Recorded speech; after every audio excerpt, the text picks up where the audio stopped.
तो मेरा ये मानना है कि इस में पुर्गी का भी एक बड़ा स्टेक होल्ड होना चाहिए, क्योंकि पुर्गी का भी यहाँ पॉपुलेशन बहुत ज़्यादा है। और हुकूमत से भी मैं रिक्वेस्ट भी करना चाहता हूँ कि इसके ऊपर एक रिव्यू करना बहुत ज़रूरी है। एक कमेटी फ्रेम करके इसको ग्राउंड लेवल पे इसका क्या फैक्ट है, क्या रियलिटी है, इसके बारे में जानना बहुत ही ज़रूरी है। करगिल के जो हमारे लीडर्स हैं, बहुत ही अनफॉर्चुनेटली मैं ये बात कह रहा हूँ, लैंग्वेज को लेके, हमारे कल्चर को लेके बिल्कुल इग्नोरेंस है इनका। आज इस हद तक पहुंच गया, आपका जो आइडेंटिटी है, जो लैंग्वेज है, जो मातृ जबान आप बोला जाता है, केड़िए है, केड़िए के जो रिप्रेजेंटेटिव्स है, हमारे जो इदारे हैं, उनको भी इस चीज़ के बारे में बोलना चाहिए। हमारे असगर करबलाई साहब हो, हमारे कमर अली आखुन साहब हो, इनका बहुत बड़ा हमारे सोसाइटी के ऊपर एक बहुत बड़ा इनका कंट्रीब्यूशन रहा है बाकी एस्पेक्ट्स में, लेकिन इनको भी ज़रूरत होना चाहिए, इनको भी समझना चाहिए लैंग्वेज का जो इशू है वो बहुत ही एक सीरियस इशू है।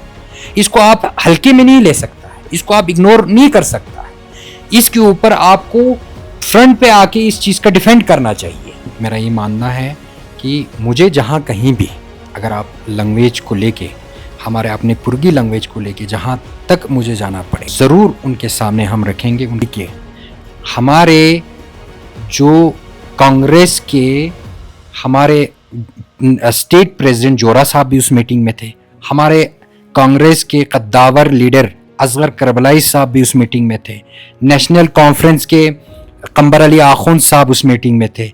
उन्हीं की जुबानी आप लोगों तक पहुंच रहा है कि गवर्नमेंट कितना जो है वो कंस्ट्रक्टिव पॉलिटिक्स कर रहा है, लोगों के विषयों को कितना सीरियसली ले रहा है। आप सभी का एक बार फिर गुलिस्तान न्यूज में स्वागत करते हैं, खैर मकदम करते हैं। यूनियन गवर्नमेंट के साथ लद्दाख के मुद्दों को लेकर लद्दाख के बॉडीज का लगातार डायलॉग जारी है। पिछले मीटिंग में कहीं ना कहीं एक पॉजिटिव आउटपुट की बातें सामने आया, चूंकि एचपीसी के जो मेंबर्स थे उनका कहना था नेक्स्ट राउंड ऑफ मीटिंग जनवरी में है और जनवरी के लिए लद्दाख वासी बेसब्री से इंतजार कर रहे हैं। पिछले राउंड की मीटिंग में लद्दाख को लेकर कई सारे बातें सामने आया, जिसमें लद्दाख के ऑफिशियल लैंग्वेज बोटी और उर्दू के बारे में जिक्र किया गया और उसके अलावा विमेन रिजर्वेशन के साथ साथ जो रिक्रूटमेंट में रिजर्वेशन के हवाले से 95% रिजर्वेशन की बातें सामने आया। मोहम्मद हसन पाशा साहब हमारे साथ ज्वाइन कर चुके हैं, भारतीय जनता पार्टी के यूनियन टेरिटरी लद्दाख के मीडिया सेक्रेटरी। पाशा साहब हमारे ज्वाइन करने के लिए बहुत बहुत शुक्रिया। सबसे पहले आपसे जानना चाहेंगे, जिस तरह से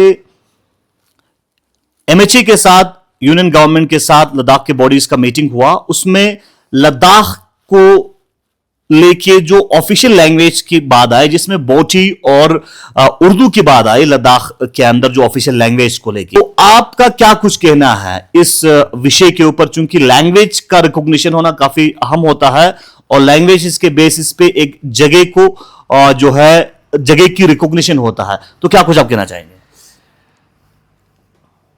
सबसे पहले बहुत बहुत शुक्रिया आपका। देखिए, जो 3 दिसंबर 2024 को हमारे हाई पावर कमेटी का एमएचए में जो मीटिंग हुआ, हमारे ऑनरेबल होम मिनिस्टर स्टेट जनाब नितिन राय जी की क़यादत में,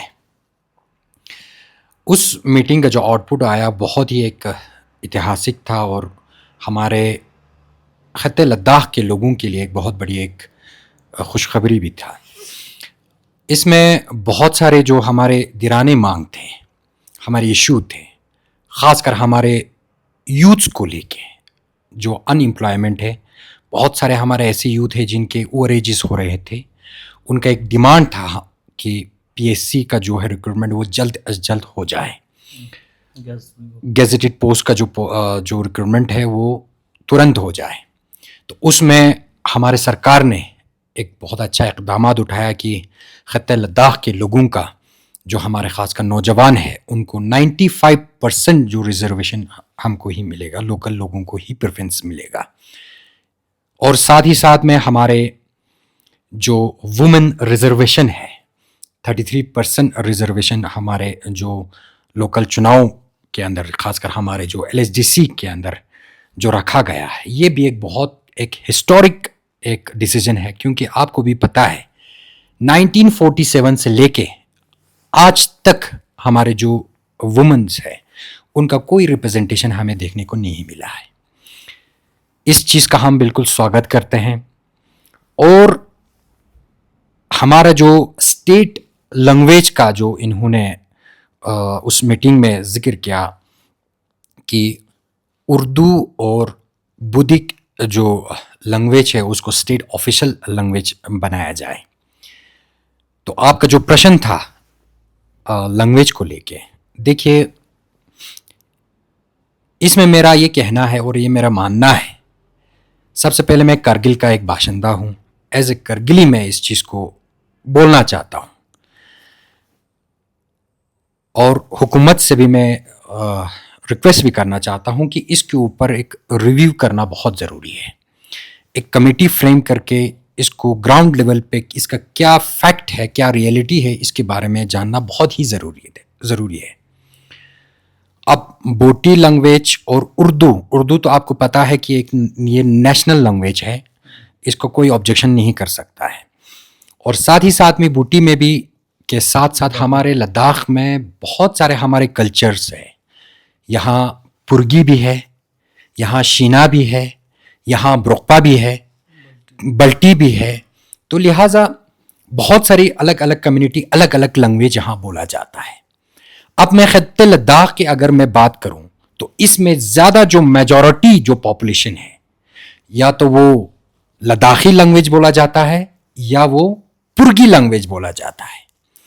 तो मेरा ये मानना है कि इसमें पुर्गी का भी एक बड़ा स्टेक होल्ड होना चाहिए, क्योंकि पुर्गी का भी यहाँ पॉपुलेशन बहुत ज़्यादा है। हाँ, बाकी इसके बाद जो कमेटी जब बिठाएगा सरकार, फिर उसको ग्राउंड लेवल पे देखेगा, जो हमारे स्टेक होल्डर है उनसे फीडबैक लिया जाएगा, जो एक्सपर्ट्स हमारे हैं उनसे भी फीडबैक लिया जाएगा, फिर सरकार को जो है इसका हकीकत जो है वो सामने आएगा। और इस चीज़ में एक बात मैं ज़रूर बोलना चाहता हूँ, करगिल के जो हमारे लीडर्स हैं, बहुत ही अनफॉर्चुनेटली मैं ये बात कह रहा हूँ, लैंग्वेज को लेके, हमारे कल्चर को लेके बिल्कुल इग्नोरेंस है इनका। ये बहुत अफसोस की बात है। जो इख्तिदार में है, जो अभी शासन कर रहा है, वो लोग इस चीज को बिल्कुल इग्नोर करके बैठा है, सीरियस बिल्कुल नहीं ले रहा है। आज इस हद तक पहुंच गया, आपका जो आइडेंटिटी है, जो लैंग्वेज है, जो मातृ जबान आप बोला जाता है, उसका कोई रिकॉग्नाइजेशन नहीं है। ये बहुत अफसोस की बात है। इससे साफ जाहिर होता है कि आने वाले जो हमारे नस्ल है, जो फ्यूचर जनरेशन होंगे, वो अपनी लैंग्वेज की आइडेंटिटी के लिए वो लोग स्ट्रगल करना पड़ेगा उनको। उनका कोई सेक नहीं होगा, कोई उनका वजूद नहीं होगा। ये चीज हमको देखने को मिल रहा है, हमारे सोसाइटी को फेस करना पड़ रहा है। इसमें मेन जो रोल होना चाहिए था, हमारे जो केडीए है, केडीए के जो रिप्रेजेंटेटिव्स है, हमारे जो इदारे हैं, उनको भी इस चीज़ के बारे में बोलना चाहिए। जो बाकी हमारे सिविल सोसाइटी के ऑर्गेनाइजेशन है, उनको भी इस चीज़ के मुद्दे के ऊपर आगे बढ़कर उनकी इस लैंग्वेज इशू को सही तरीके से सरकार के सामने रखना चाहिए। ये मेरा मानना है।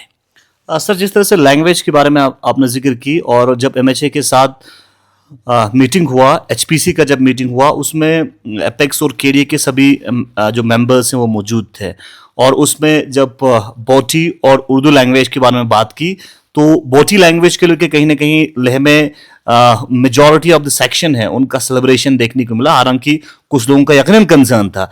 लेकिन उर्दू लैंग्वेज की जब बात आई, क्योंकि उर्दू एक, आपने भी कहा कि एक रिकॉग्नाइज्ड लैंग्वेज है, नेशनल लैंग्वेज है, और करगिल स्पेसिफिक जो बाकी जो लैंग्वेजेस हैं, उस लैंग्वेजेस को मद्देनजर रखते हुए करगिल डेमोक्रेटिक अलायंस की तरफ से भी कोई स्टेटमेंट देखने को नहीं मिला, और साथ ही साथ जो हिल काउंसिल है या मेंबर ऑफ पार्लियामेंट है, यही तो मैंने पहले भी बताया आपको कि देखिए, जो हमारा करगिल डेमोक्रेटिक अलायंस जो बना है, वो नेशनल कॉन्फ्रेंस और कांग्रेस और बाकी जो स्टेक होल्डर्स है, ये उनके संगाट, उनकी कोलैबोरेशन में बना हुआ है। इसमें भारतीय जनता पार्टी बिल्कुल अलग है। हम भी चाहते हैं कि देखिए, करगिल के अवाम के लिए हम भी काम करना चाहते हैं, हम भी खिदमत खलक करना चाहते हैं, हम भी इशू को उठाना चाहते हैं। हम ऐसे नहीं है कि बिल्कुल हम अलग से हैं। देखिए, करगिल में मुझे भी रहना है, आपको भी रहना है, बाकी जो यहाँ पे बाशिंदे हैं उनको रहना है। करगिल के ऊपर कोई मुसीबत आएगा या कोई परेशानी होगा तो इन इशू को उठाना हमारा फ़र्ज़ है। एज ए पॉलिटिकल एक्टिविस्ट मेरा ये दायित्व बनता है, ये मेरा फ़र्ज़ बनता है कि इस चीज़ों को पब्लिक के डोमेन में लाना। बहुत ही अफसोस की बात है। देखिए, हमारा लैंग्वेज ही से हमारा एक इंसान का आइडेंटिटी शो हो जाता है, उसका पहचान पता चल जाता है। लेकिन आज हमारे अपने लीडर हैं, हमारे असगर करबलाई साहब हो, हमारे कमर अली आखुंद साहब हो, इनका बहुत बड़ा हमारे सोसाइटी के ऊपर एक बहुत बड़ा इनका कंट्रीब्यूशन रहा है बाकी एस्पेक्ट्स में। लेकिन इनको भी ज़रूरत होना चाहिए, इनको भी समझना चाहिए लैंग्वेज का जो इशू है वो बहुत ही एक सीरियस इशू है। इसको आप हल्के में नहीं ले सकता है, इसको आप इग्नोर नहीं कर सकता है। इसके ऊपर आपको फ्रंट पे आके इस चीज़ का डिफेंड करना चाहिए। कल खुदा ना खास्ता अगर कुछ इसमें चूक हो जाता है तो लोग जो है वो आपको, आने वाले जो नस्ल है जो आपको, वो बिल्कुल आपको एक्सेप्ट नहीं करेंगे। आपको इस चीज का खामियाजा भुगतना पड़ेगा। सर, भारतीय जनता पार्टी का क्या रोल रहेगा? देखिए, भारतीय जनता पार्टी में तकरीबन मुझे तकरीबन 12-13 साल होने को जा रहा है। अब 5 अगस्त 2019 के बाद हमारा अलग एक नया यूनियन टेरेटरी बना, फिर इसके बाद अलग सारी चीज़ें नए तरीके से शुरुआत हुआ।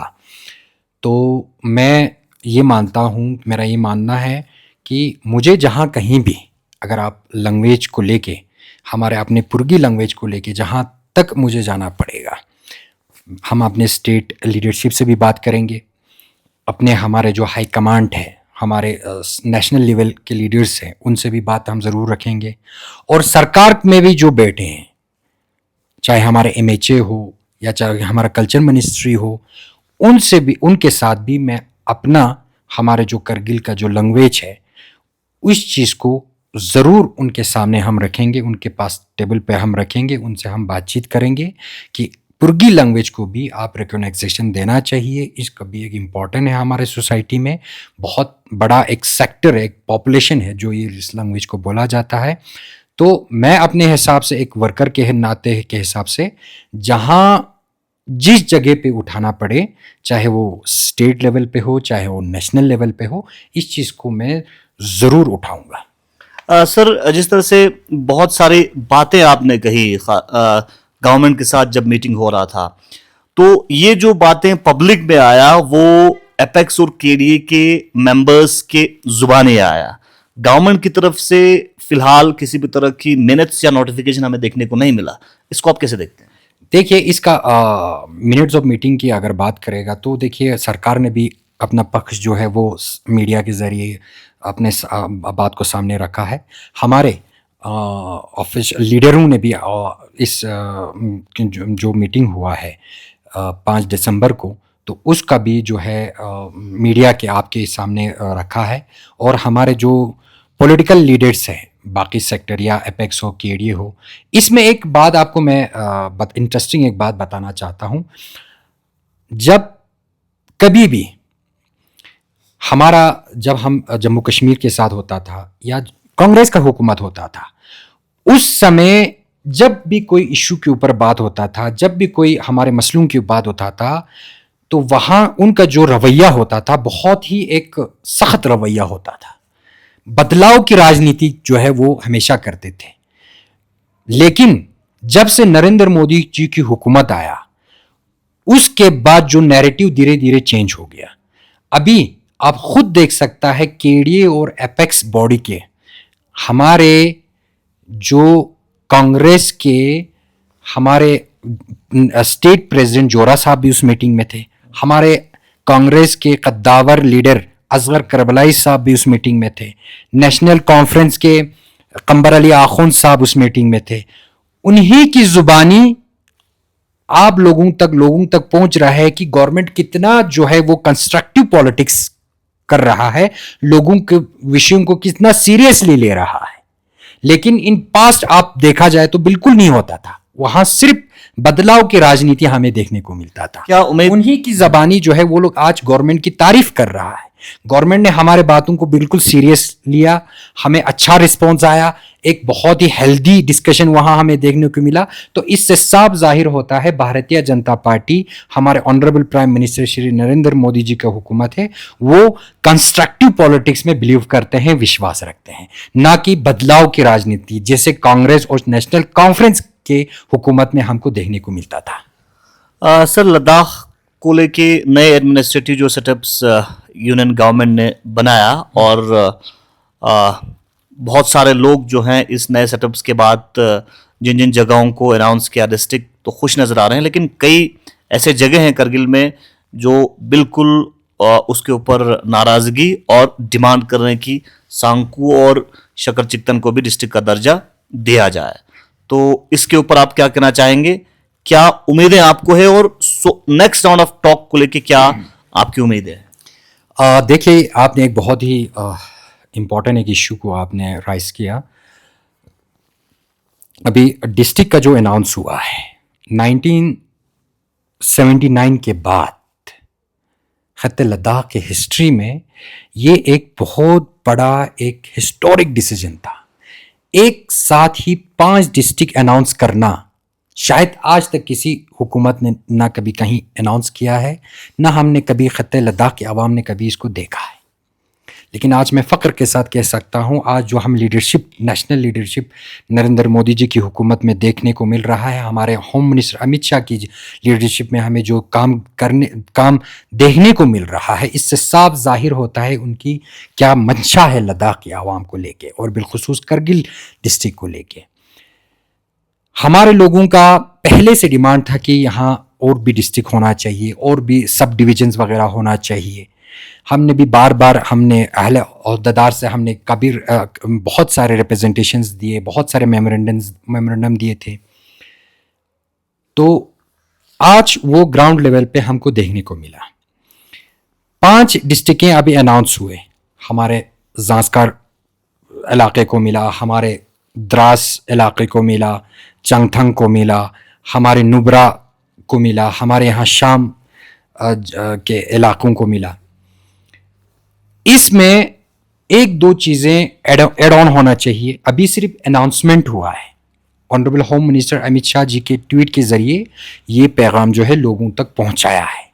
अभी इसका प्रॉपर जो है एक गैजेट ऑफिशियली गवर्नमेंट की तरफ से अभी आना अभी बाकी है।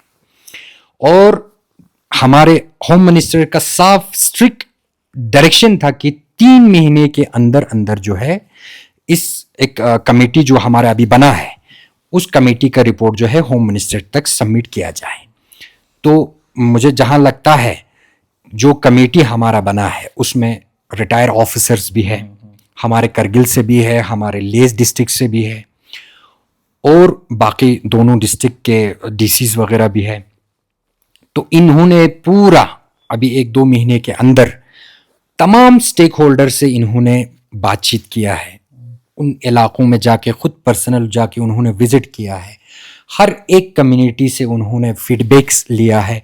हर तमाम रिलीजियस ऑर्गेनाइजेशनों से भी उन्होंने मुलाकात किया है, उनसे फीडबैक वगैरह लिया है। तो मुझे उम्मीद है कि सरकार जो है तुरंत इसका जो है गैजेट नोटिफिकेशन निकलेंगे।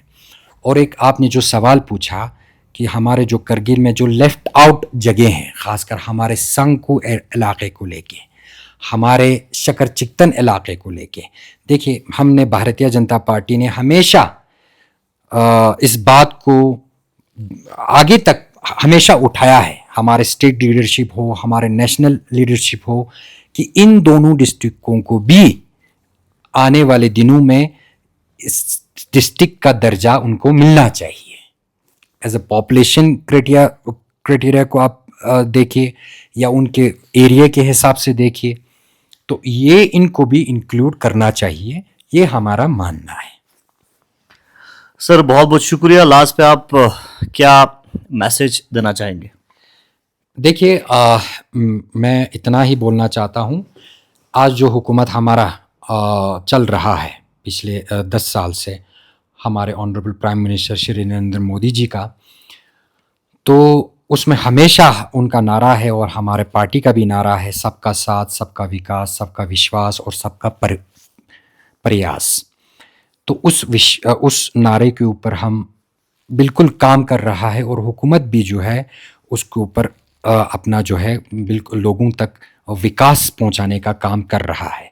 और हमारा आइडियोलॉजी भी यही है कि आखिरी व्यक्ति तक विकास जो है वो पहुंचना चाहिए। हम अंत्योदय का हम बात करते हैं।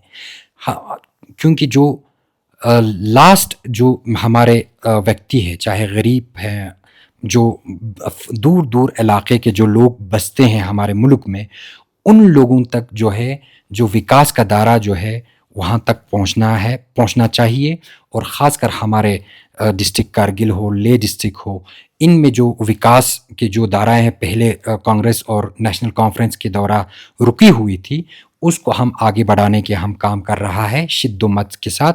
चाहे वो हमारे बहुत सारे दिराने मांग जो है हमने ग्राउंड लेवल पर उतार के देखा है, चाहे हमारा जोजिला टनल हो, चाहे हमारे यहाँ पर नए डिस्ट्रिक्ट बनाने की बात हो, यहाँ हमारे और भी बहुत सारे मसले हैं। इन चीज़ों के ऊपर हम काम कर रहे हैं। यहाँ पे अभी खत्ते लद्दाख में 24 घंटे जो है बिजली मिलता है, पानी का फैसिलिटीज़ भी अच्छा है। धीरे धीरे हम सही दिशा में जा रहा है। मैं इतना ही लोगों को बोलना चाहता हूँ, मोदी जी के ऊपर विश्वास रखिए। आने वाले दिनों में हमारे जितने भी जो दिराने मांग है, जो इश्यूज़ है, इसको हम ज़रूर रिज़ॉल्व करने के लिए हम वादाबंद है। और उसी नारे के साथ हम आवाम के पास जाएंगे, सबका साथ, सबका विश्वास, सबका साथ, सबका विकास, सबका विश्वास। इतना हम बोलना चाहते हैं। बहुत बहुत धन्यवाद। चलिए, बहुत बहुत शुक्रिया। हमारे साथ भारतीय जनता पार्टी यूटी लद्दाख के मीडिया सेक्रेटरी मोहम्मद हसन पाशा लद्दाख को लेकर मुख्तलिफ विषय के ऊपर अपनी सोच विचार रख रहे थे। आप देखते रहे गुलिस्तान न्यूज़।